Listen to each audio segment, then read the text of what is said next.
la segunda parte del cafecito con el abogado Juan de Dios Hiraldo, con el que vamos a hablar de un tema que estuvo en el tapete santiaguero por muchos años, el caso del doctor Piero Perrone. Buenos días, Hiraldo. ¿Qué tiempo tiene ese caso ya? Buenos días, Jaime. Gracias por la invitación, Iliana. Para mí es un placer nuevamente estar con ustedes. Con relación al caso del doctor Piero Perrone, tiene alrededor de 4, caminando para 5 años ese proceso. En un primer momento se le impuso prisión preventiva.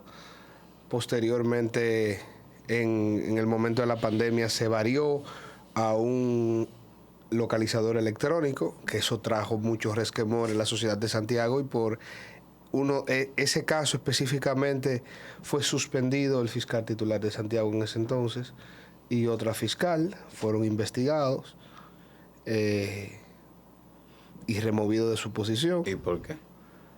Porque se entendió en un primer momento que esa libertad el Ministerio Público no se opuso. Y dijeron pero la defensa pudo acreditar que en ese momento la Procuraduría emitió una resolución y las personas con cierto tipo de enfermedades que aplicaban, se le iba a variar la prisión preventiva. Y ocurrió en ese caso. Pero al llegar las nuevas autoridades a la Procuraduría, hicieron un proceso de investigación y suspendieron al fiscal titular y a otra fiscal. Resulta que... Entonces fue Francisco Núñez. A Francisco Núñez, pero por ese caso el magistrado Francisco Núñez no fue restituido nuevamente, si ustedes no sabían eso. Yo sí lo sé, pero restituido... Esa restitución ni siquiera fue en funciones y él permaneció en el cargo. No. Él está suspendido, pero el Ministerio Público, a través de Inspectoría del Ministerio Público, le hizo una investigación y lo acusó formalmente. Es que cuando se habla de restitución, lo que se supone es el regreso inminente a sus funciones cotidianas, que es lo que no ocurrió porque permanece suspendido. Un tribunal ordenó eso, pero recordemos que aquí hay una especie está como una especie de payaboba, porque la Inspectoría apeló esa decisión ante el órgano superior y todavía no se ha hecho efectiva la decisión. Entonces, pero sigue cobrando. Obligatorio. Tiene que seguir cobrando porque hay algo que se llama un debido proceso. Claro. Y obviamente muchas veces nosotros imputamos sin tener la suficiencia probatoria para poder destituirlo. Nosotros no vivimos en unas selvas, vivimos en un estado democrático y hay que garantizar un sinnúmero de derechos y garantías. Tomando como referencia este caso del doctor y el tema de la negativa a la variación de medida de coerción, porque tenemos entonces impregnado en la psiquis cultural dominicana que si no es prisión preventiva no se está haciendo justicia o no se están realizando las investigaciones para el debido proceso. O sea, ¿qué evitaba en términos de derecho que fuera variada una medida de coerción y sobre todo en un contexto de pandemia? Todos nos preguntamos eso, pero además la medida de coerción cumplió. Posteriormente, y armar toda esta parafernalia, la Corte de Apelación le varió esa medida de coerción al doctor Perrone y volvió nuevamente a la cárcel. Y un tribunal de primer grado, en este caso el grado de la instrucción, en un primer momento dictó un auto de no lugar a la acusación. Dijo, mira, esta acusación no es suficiente. Las pruebas que me han presentado no me dan con un tipo penal. Y en un primer momento fue desechada la acusación. La contraparte apeló ese resultado y la Corte ordenó aperturar a juicio y mandar un juicio de fondo. Ese juicio de fondo se conoció y ayer las juezas del tercer tribunal colegiado declararon no culpable, declararon inocente a Piero Perrone. Las juezas, 3 magistradas. No jueces, no, las juezas. 3 magistradas, excelentes magistradas. La que la presidía, la magistrada Ingrid Liberato, la magistrada excelente Yanira Méndez y la magistrada Kimberly. Hay que decir, para los que no conocen el caso, de qué estaba acusado el doctor Perrone. Piero estaba acusado de violar sexualmente a su hijo. y se pudo determinar con todos los elementos de prueba que Piero era inocente de ese hecho. Y esas juezas le pidieron una especie de disculpa a nombre del Poder Judicial, porque pasar 5 años, ¿quién le paga? No lo que ellos pudieron gastar económicamente para su defensa, un sinnúmero de cosas, utilizar medios, sino moralmente, psicológicamente. Pero ¿quién es rezarse? Sobre todo la reputación que ya fue bastante manchada, porque en un caso tan delicado como hablar de un abuso sexual contra un hijo, y sobre todo la carga mediática que tuvo ese caso, y quiero ponerlo en paralelismo con todo lo que está ocurriendo en operaciones muy sonoras. ¿Quién rezarse esa reputación?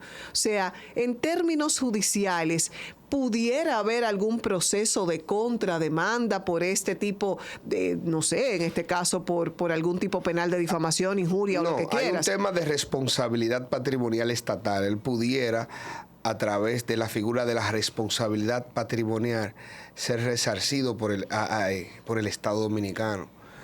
Entonces, hay que ver. Aquí no hay una jurisprudencia sobre eso. Hay precedentes, sí. Hay precedentes con relación a una persona que duró 8 años privado de su libertad, y a través del Tribunal Superior Administrativo se consiguió una sentencia de responsabilidad patrimonial estatal. ¿Y le entregaron dinero a esa persona? Están en el proceso de ejecución. Ah, bueno. Entonces, escúchame, es importante para quienes no conocen todo este proceso.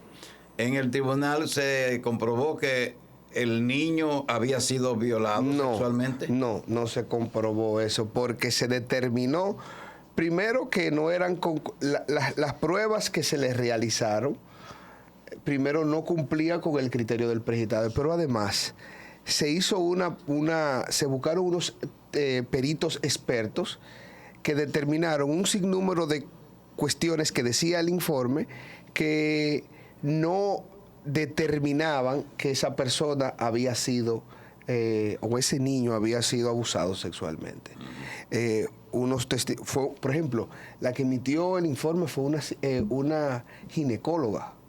Ellos buscaron expertos en ginecóloga. Una ginecóloga.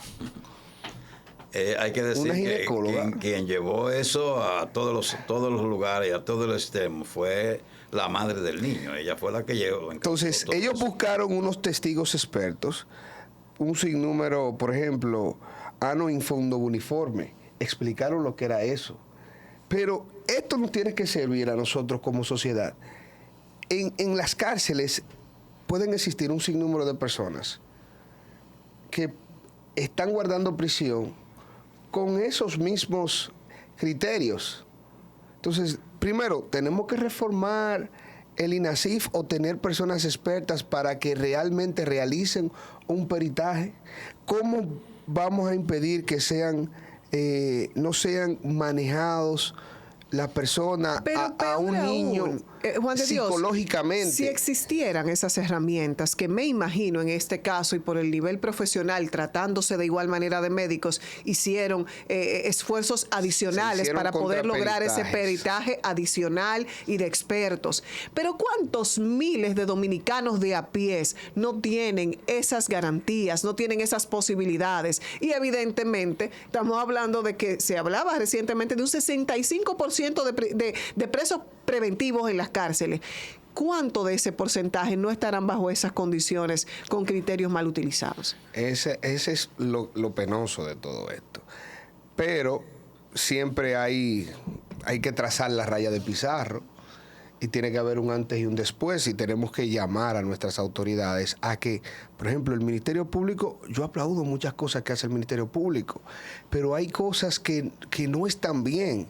Y el Ministerio Público debe entender que él representa a la sociedad. Llega en un estadio que él representa a una sola parte de esa sociedad. Pero cuando el momento de realizar una investigación, él representa tanto a la víctima como al imputado, y debe caracterizarle a la objetividad, porque eso es lo que garantiza una verdadera democracia. En República Dominicana yo creo que nunca se han retirado una acusación, o pocas, en Santiago, por ejemplo. Porque cuando tú ves que no hay, es que no hay. Entonces, nosotros debemos ser más conscientes. Si nosotros queremos solidificar la justicia dominicana, que es eje fundamental de la democracia. Y hoy vimos cómo ha sido descargado Piero. Pero es posible que haya un sinnúmero de personas que estén guardando prisión bajo condiciones similares. Yo estoy más que segura que es así, no lo considero posibilidad. Vamos a colocar unos mensajes para estar en la parte final del cafecito de hoy. Yo soy de yo. Juan de Dios Hiraldo, abogado, está con nosotros en esta parte ya final del cafecito.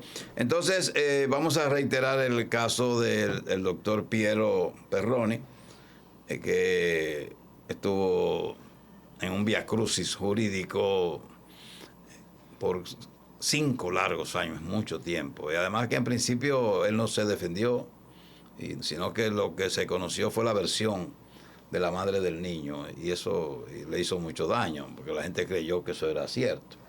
Después fue que surgieron algunas voces, además, ahí no hubo un buen manejo mediático también, eso implicó que las cosas se pasaran un poco más. Los hechos hay que enfrentarlo inmediatamente, y mucha gente aquí no espera a ver qué va a pasar, y ahí vienen los problemas. Pero no habrá apelación ante esta decisión. Tú sabes que el Ministerio Público tiene la facultad de apelar las decisiones que le son adversas. Ellos tienen la vía del recurso de apelación. Una vez salga la sentencia, ellos tienen 20 días para poder apelar la decisión. Ir a la Corte de Apelación de Santiago para determinar si lo que estipularon los jueces fue correcto o no. En esa apelación pudiesen los jueces confirmar la decisión de primer grado u ordenar un nuevo juicio. Si confirman la decisión, la Corte puede ir como último grado a la Suprema Corte de Justicia con un recurso de casación. Este tipo de situaciones dentro de un proceso judicial largo, tortuoso para las partes, porque en este caso la víctima es la que resulta ser más perjudicada en el caso del menor de edad. Pero ¿no pudiera esto sentar un precedente peligroso para que se les reste credibilidad a procesos similares en donde probablemente los peritajes no fueron los adecuados, pero que de igual manera es probable que sí haya habido un suceso de ilegalidad y que, dado este precedente que demuestra lo contrario, de alguna manera tambaleen las decisiones en ese sentido? No creo. Lo que yo sí reitero es el hecho de que a veces el Ministerio Público debe investigar de manera coherente sus procesos. Y una vez tenga las suficientes herramientas, le va a dar más credibilidad a un tribunal para emitir una sentencia en favor del órgano investigador. Porque a veces queremos procesar todo. En República Dominicana regularmente estamos procesando todo, por eso es que tenemos la cantidad de presos preventivos. Pero si un departamento determinado dice, mira, mi investigación es esta, y desecha muchísimos casos, mira, yo voy a retirar la acusación, yo entiendo que no se dan, hago una investigación con criterio, que regularmente se hacen, pero no proceso todo, aquí se procesa todo. Y cada vez que voy a un tribunal con una acusación sólida, eso le da credibilidad al órgano persecutor. Y por vía de consecuencia, el juez, al momento de emitir una decisión, tiene que sopesarlo mucho mejor. Porque como tú dices, Iliana, el hecho de que en este caso no se cumplan con los peritajes debidos, con la investigación adecuada, les resta credibilidad, y los jueces deben tener un ojo visor al momento de que llega un caso de este tipo y decir, mira, pero ahí hay algo que se llama el valor del precedente, que aquí no lo respetan muchas veces, pero es que se aplicaron las mismas técnicas y yo dije en un determinado momento que no se cumplió con esto y con esto. Por vía de consecuencia, el criterio que yo tengo es descargar. Es muy bueno el razonamiento que tú haces, Por eso es que se le está facultado, el órgano acusador está obligado a hacer una investigación apegada a los criterios de objetividad, pero apegada a los criterios de legalidad. Y entonces eso le va a dar más credibilidad al momento de que depositen una medida de coerción y al final conseguir una sentencia a su favor. Gracias, Juan de Dios Giraldo, abogado que ha estado con nosotros compartiendo esta parte del cafecito. Sigan con Teleuniverso y tengan un buen día.